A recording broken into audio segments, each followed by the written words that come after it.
guess this is another myth I think I've heard a lot, which is direct mail is dead and dying. Our direct mail program has grown exponentially. Totally. And we use direct mail as the anchor and send a lot of other communication around that direct mail piece. Our micro campaign might run 6 to 8 weeks. And in that period, if you're in the segment, you're getting this direct mail piece. You're getting a personal video and you're getting email and you're getting one of our fun videos. You're getting social ads and you're getting text message. You're getting all those things within that kind of focused period of time. That has helped to grow our retention rates. Welcome to the EverTrue Innovators Podcast, where we meet the innovative voices behind the ideas moving fundraising forward. Keith, Illinois State has been on a roll this year. Absolutely. In fact, Illinois State just wrapped a record-breaking year with over $42 million raised, including $8 million from annual giving. Amazing. Well, today we're joined by Jillian Nelson to hear how her team blends creativity with student voices to keep donors engaged and inspired.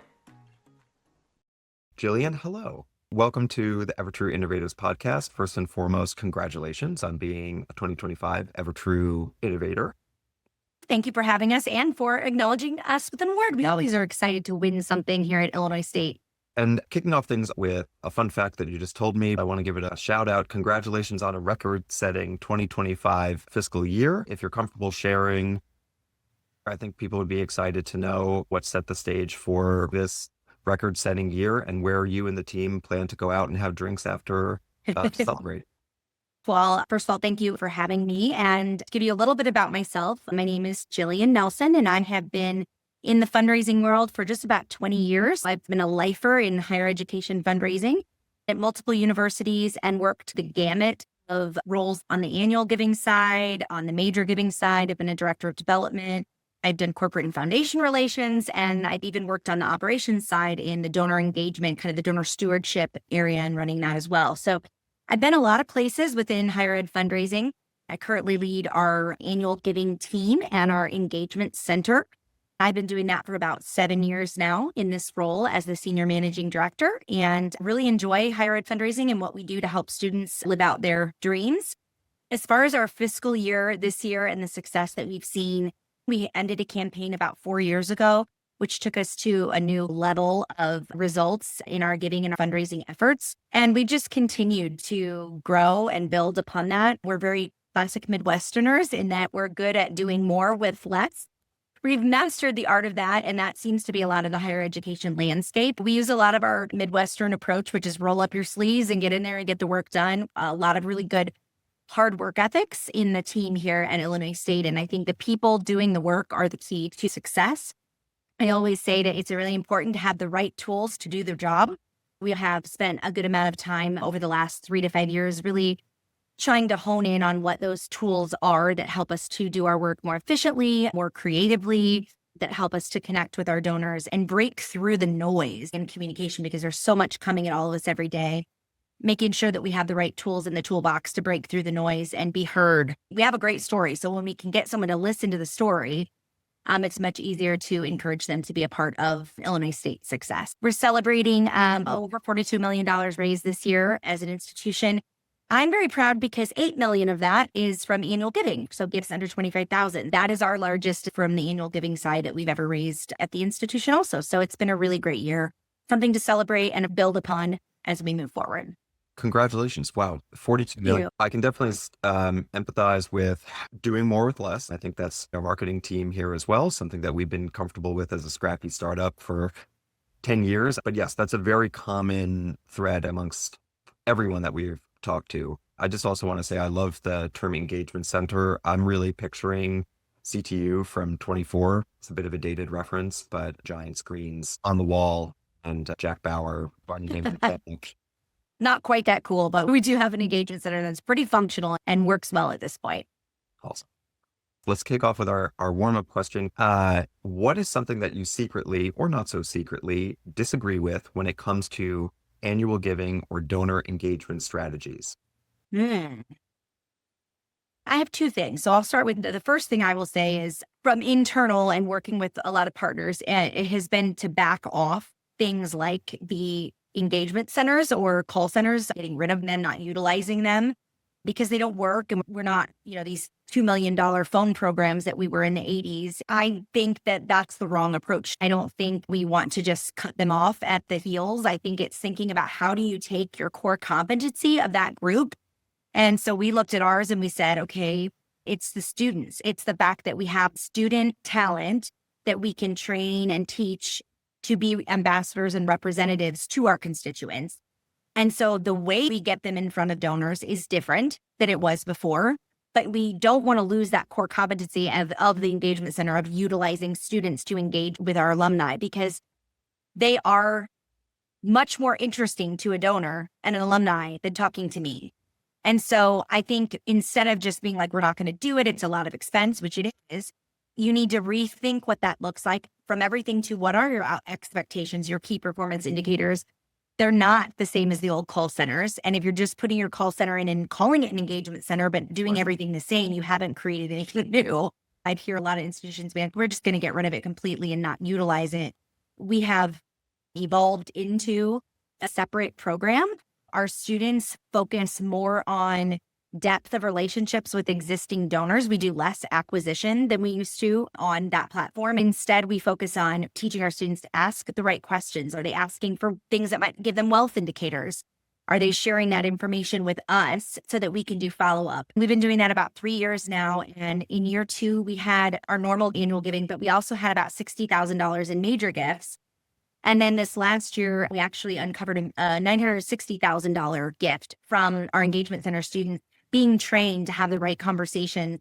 They asked questions and they heard things that made them say, oh, I think this person needs a follow-up, in a way that was never done when we were just churn and burn as the old call centers did. So we had less donors coming in on that platform, but we had deeper engagement and larger gift, which was our goal. We're not replacing what we used to do. We're doing something different, and it's going to have different outcomes and different levels of success.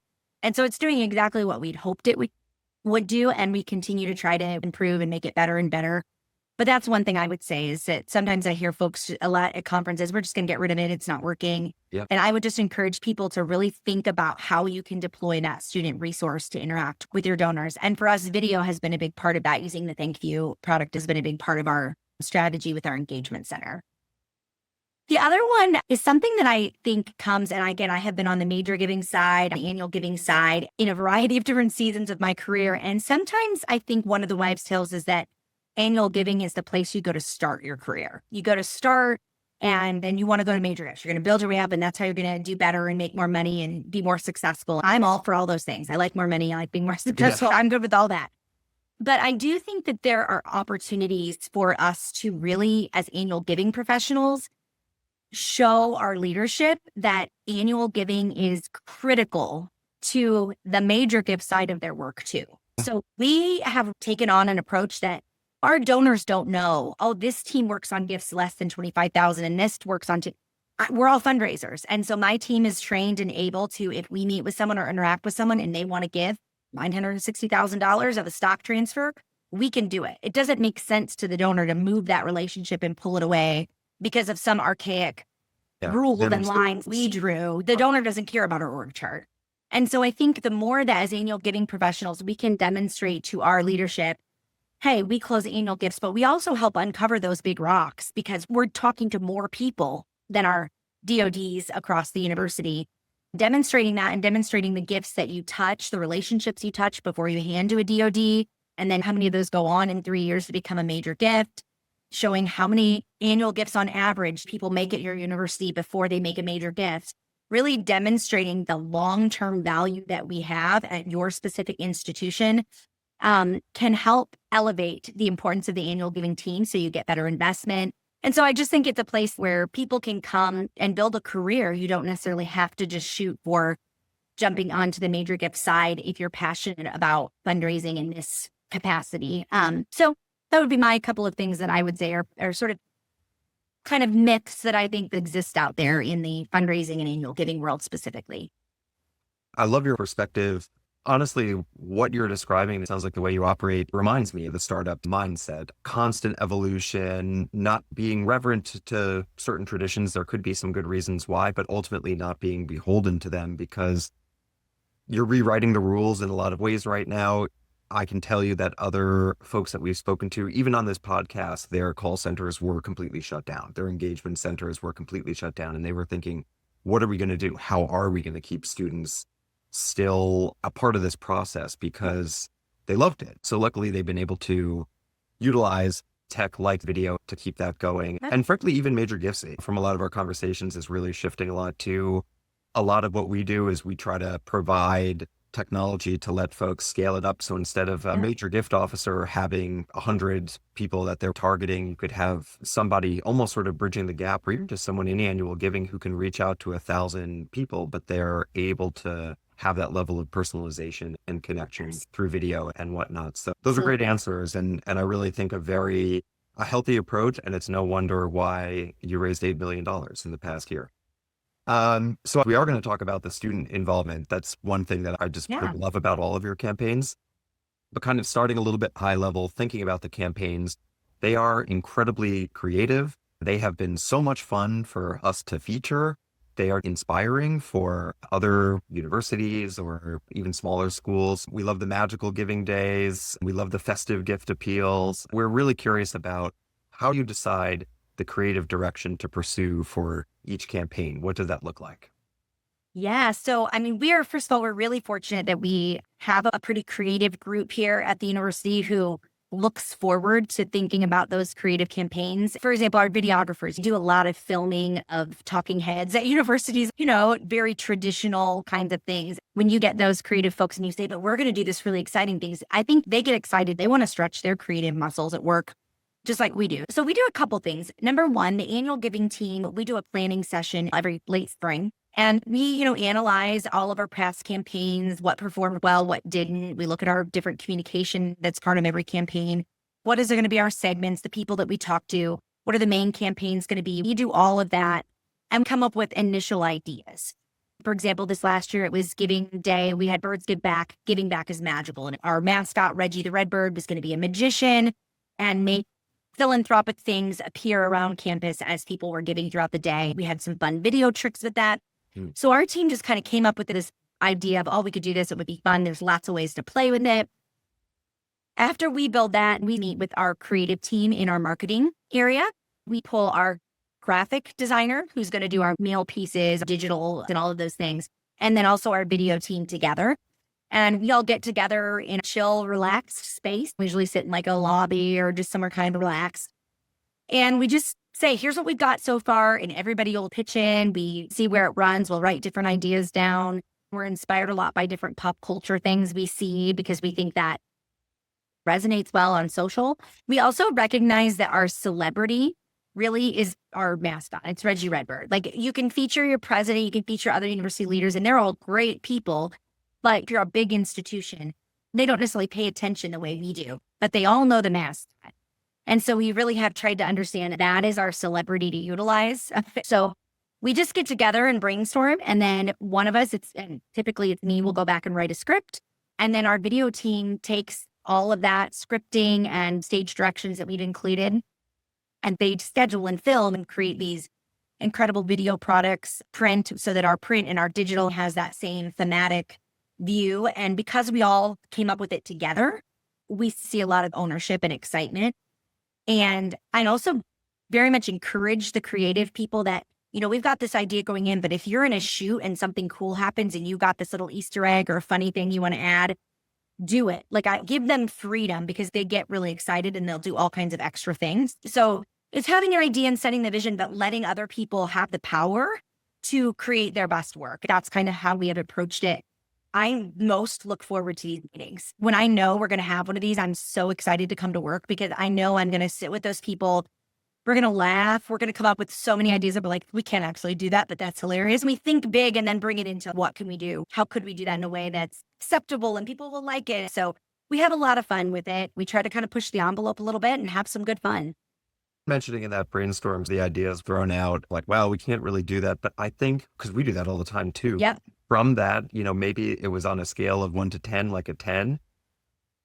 Oftentimes the 8.5 version still comes through because it's fun and it got people excited. If you're all laughing and enjoying it around the table, yeah, all of your recipients are likely going to feel the same, if not more. So, and sometimes the ideas come from the silliest places. We actually just won a Case Gold Award for a video that we did on our Birds Get Back a couple of years ago. It was a Let's Build Birds Together, and it was all Lego themed. Our videos ended up being like little Lego stop motion video, and it showed a red bird being built. You had a red bird Lego you could get if you gave a certain amount. It kind of tied it all together. That idea was interesting because I had seen a nephew who was doing stop motion Legos in his basement, and he did all this time, and we had come up with the Lego idea, and we mentioned it, and our videographer's like got so excited, like, I can do this, I could create some really cool, and he just ran with it, letting those people get excited, and they'll give you their absolute best product because they're invested and passionate about the work themselves. So that's what we try to do. We'll give nuggets, but we have great people that will help us make it come to fruition. And it's always better than I imagined in my mind. as an animation major myself, I really respect the hustle because it takes for it. Made a ton. Yes, he made a ton of them. It's a great video. And then we won Case Gold, so we were excited about that. We're winning awards left and right. I know, it's been a winning year. So a lot of the conversation come out of how much fun your team is having and how much fun the videos are being. And I think when it comes to LiveBunt engagement, people are not necessarily thinking fun. It's more like this is something we need to do. What's going to be the most effective? But thinking of it from the perspective of fun, what do you think is the single most important factor behind the re-engagement success that you've had for everything from segmentation to the storytelling to the students featured or to something else entirely? I think it's the integrated approach and using a variety of cadences. So we kind of have two pieces of our strategy. One is a series of micro campaigns that are happening throughout the year, but all of those include usually a direct mail piece that anchors it. And I guess this is another myth I've heard a lot, which is direct mail is dead and dying. Our direct mail program has grown exponentially. Totally. And we use direct mail as the anchor and send a lot of other communication around that direct mail piece. Our micro campaign might run 6 to 8 weeks. And in that period, if you're in the segment, you're getting this direct mail piece, you're getting a personal video, and you're getting email, and you're getting one of our fun videos, you're getting social ads, and you're getting text message, you're getting all those things within that kind of focused period of time. That has helped to grow our retention rates. We also spend a lot of time segmenting within our renewals. So instead of just saying, oh, you're renewing, give to what you gave before, here's your renewal letter, we focus on our best donors. These are the people that have said, we like you. So we break them down further. These are the people that have been with us 5+ years. These are our forever Redbirds, meaning they've given more than one consecutive year. These are our first-time donors. Our fall micro campaign, we segment the first campaign by every department on campus. So we have about 42 versions in our email and everything. We use variable data so that we can highlight, you gave to the accounting department last year. Well, here's what's up in accounting this year, and here's the funds and how that money is going to get used. It is a lot of work on the front. It takes effort and it takes us time. I personally reach out to every single department on campus and ask them for, what are your priority funds? What are your causes? We're going to use these talking points. We collect them every year.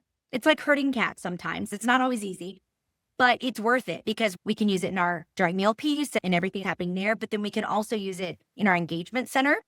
Our students are not just calling random live events. They have a portfolio of, I have the College of Business, and here's all the College of Business points. So I can pick up with an accounting alum and I'm talking about accounting. I'm talking to a marketing alum, I'm talking about the marketing department, and that's all included in their scripting. So I think for me, we really spent time and budget on live events inside our renewal and reactivation donors because we know that they're the most important to retaining. It's way easier to keep them. Everything we know in marketing says that. And so that's where we've invested our time and energy and money. So be clear on what success means, because you can't be all things to all people. And some people will say our program is a donor program. We want the most donors possible. We try to keep our donor numbers steady, but we are really focused on being an increased dollars and pipeline retention program. We do keep an eye on the donor number. I don't want it to plummet, but that is not our top priority. And I think that's important to know. What is your success and what do your leaders say success is? You got to agree on that. In our planning sessions that I mentioned, we lay out what we were doing this year. What are things we can stop doing? What are we cutting?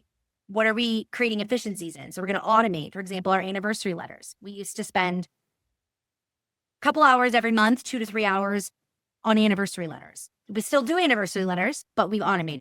So we have a report. We spent some time automating it. We have an administrative assistant that can just pull and get those, and we don't even touch. We think about them once a year, and that's it. How do I make that efficient? So we now have time to spend more time on new opportunity. Don't just add. You have to cut, or you're going to lose your mind. Yeah, That's my advice too.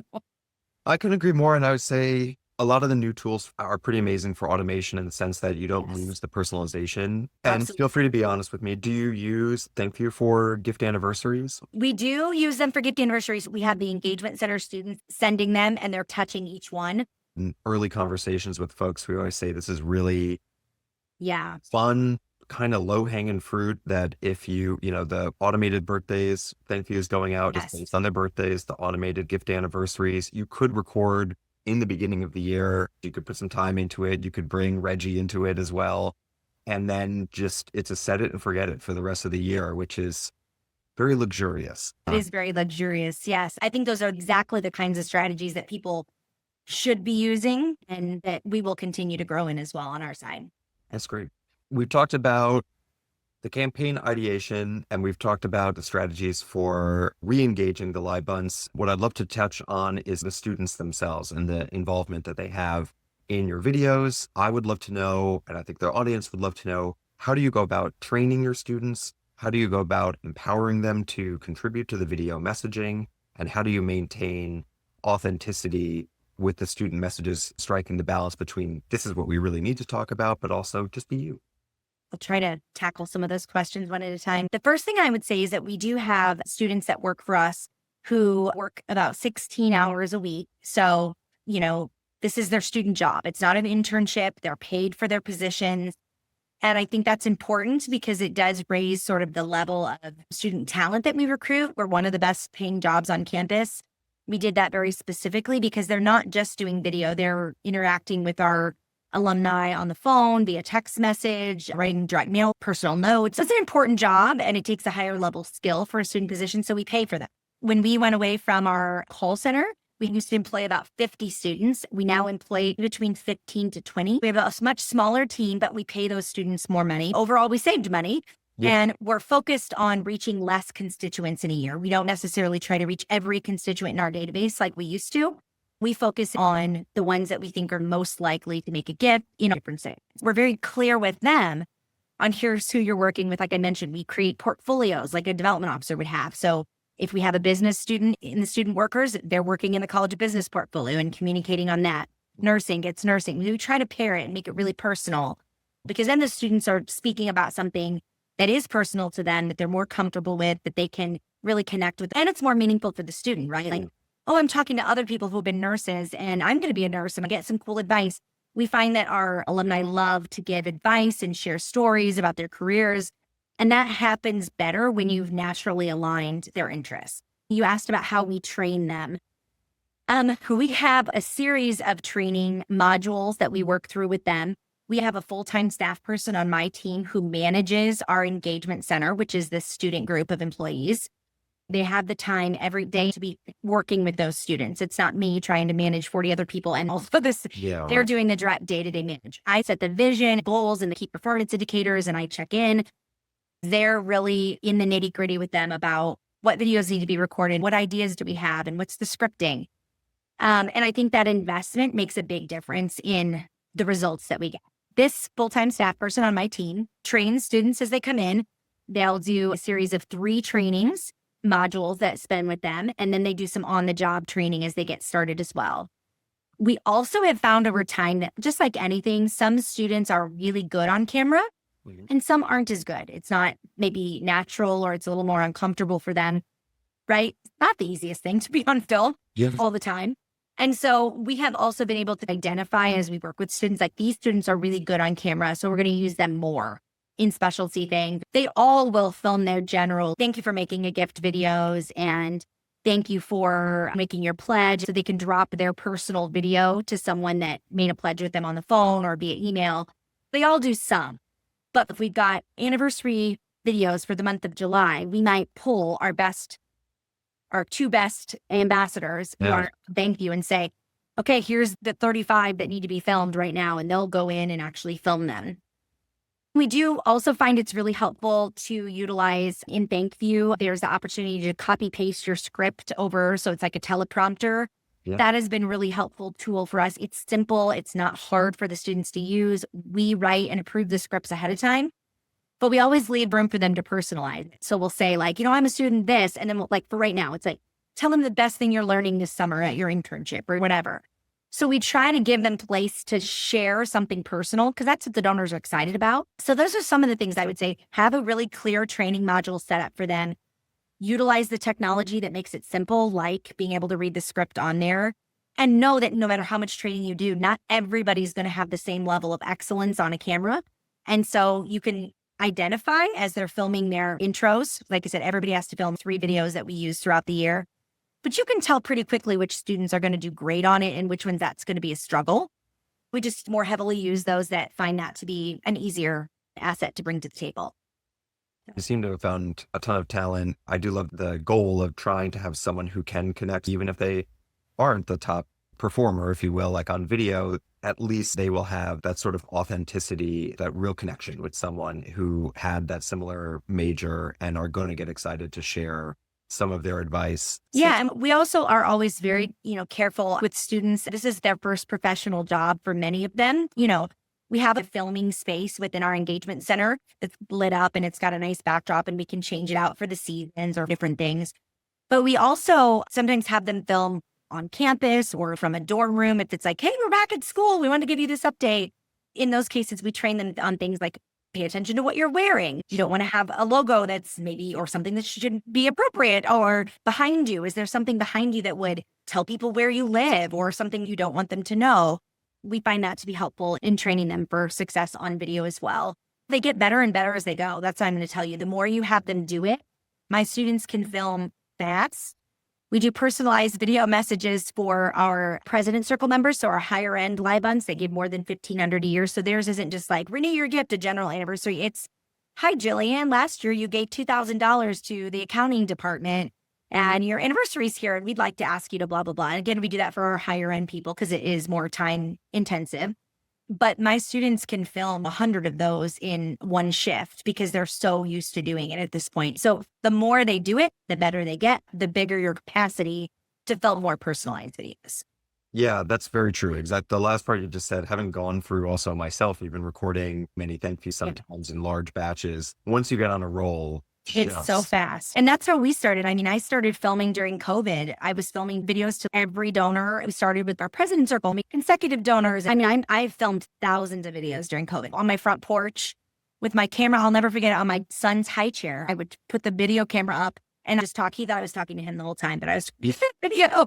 He was a baby, so it worked out well. I was entertaining him. That was probably great for verbal and listening development. Multitasking moms during COVID, we deserve an award. We made it happen. But that's the same thing, that kind of those principles that we learned early on is what we brought into our engagement center to have that more meaningful, in-depth interaction with our donors. That's great. Yeah. Oh, wow. My firstborn was also born during the height of the pandemic. What a wild time. I think it was an adventure. Yeah. I'm too young to remember it, and I am just old enough to start hopefully mentally compartmentalizing and blocking it out. I don't want to keep it too long. We do have one last question. Yeah. So you have described the process of coming together, and while talking about that, mentioned you have folks that are videographers, you have people that are able to create this production, but a lot of teams out there that are looking to get started with ThankView or just more personalized video or more creative video, like what you really produce, do struggle with concerns, I should say, about production value, personalization. So my question to you is, what advice would you give to a shop that's just getting started and thinks, I don't have the resources to pull this off? So number one, I would recognize that we are fortunate that we do have support, but I will say we do probably just as many non-produced videos, probably more non-produced videos than we do the big production value ones. We do those videos in our micro campaigns and we set a series of those throughout the year. But we also, as a team, will say we have to have 16 weeks lead time on a video. So if we are doing something new or we're like, ooh, we're down in this segment, we need something extra. Mhm. Our team often will just sit together and say, hey, we're going to come up with this idea. We've got a smartphone, an iPad, basic editing software on our computer, and we're putting them together ourselves. So we absolutely do those types of things. And our students do them. An example would be that last year we wanted to do something leading into Giving Day. We had a lower ambassador turnout and we wanted to get more people in. So we targeted past Giving Day donors and we created a Valentine video. And the students did it. We rented our mascot for the day. They filmed him going around campus with paper hearts, handing them out, asking people to be his ambassador Valentine. And like, he had a little picnic on the quad and just little things like, and they filmed it all on tablets. They put it together basic. I mean, students live in video. Video is the world. They didn't cut anything together. They could put it together and gave us a video. And we looked at it, made sure it was good and appropriate. But you also have to let go of control a little bit. Sometimes we're so worried about like, do we look professional? And that's not always the biggest thing that resonates. What resonates really well is the student saying, hey, Keith, last year you gave this amount of money. You supported this cause and these students got to go do this great thing. We're hoping that you would consider making your gift again this year before June 30th. Click the link below. Those types of things can have just as much, if not more impact than the fancy video. It's about knowing what you have, working with what you have, and scaling. You're not necessarily going to be able to do every donor, but can you pick people on Giving Day? Mm-hmm. If you gave X dollars or more on Giving Day, we're going to send you a personalized thank you video. Start small, scale it up as you get better, as you learn, as you get your volunteers. But it doesn't have to be high production value. Donors don't hold students to the same level of professionalism as they hold me or my colleagues. They're just excited to see a student on camera doing a good job, saying great things, and that actually will work because it feels personal. It feels authentic. Yeah. And so we do both. We do the high production value. Usually that's one to many in our approach. And then we also like to do more interpersonal feeling videos or even stuff that feels like social media. Like we're live at the new nursing simulation lab. We're going to give you a quick tour, literally with a phone. Yeah. And those types of things have a place in your marketing strategy too.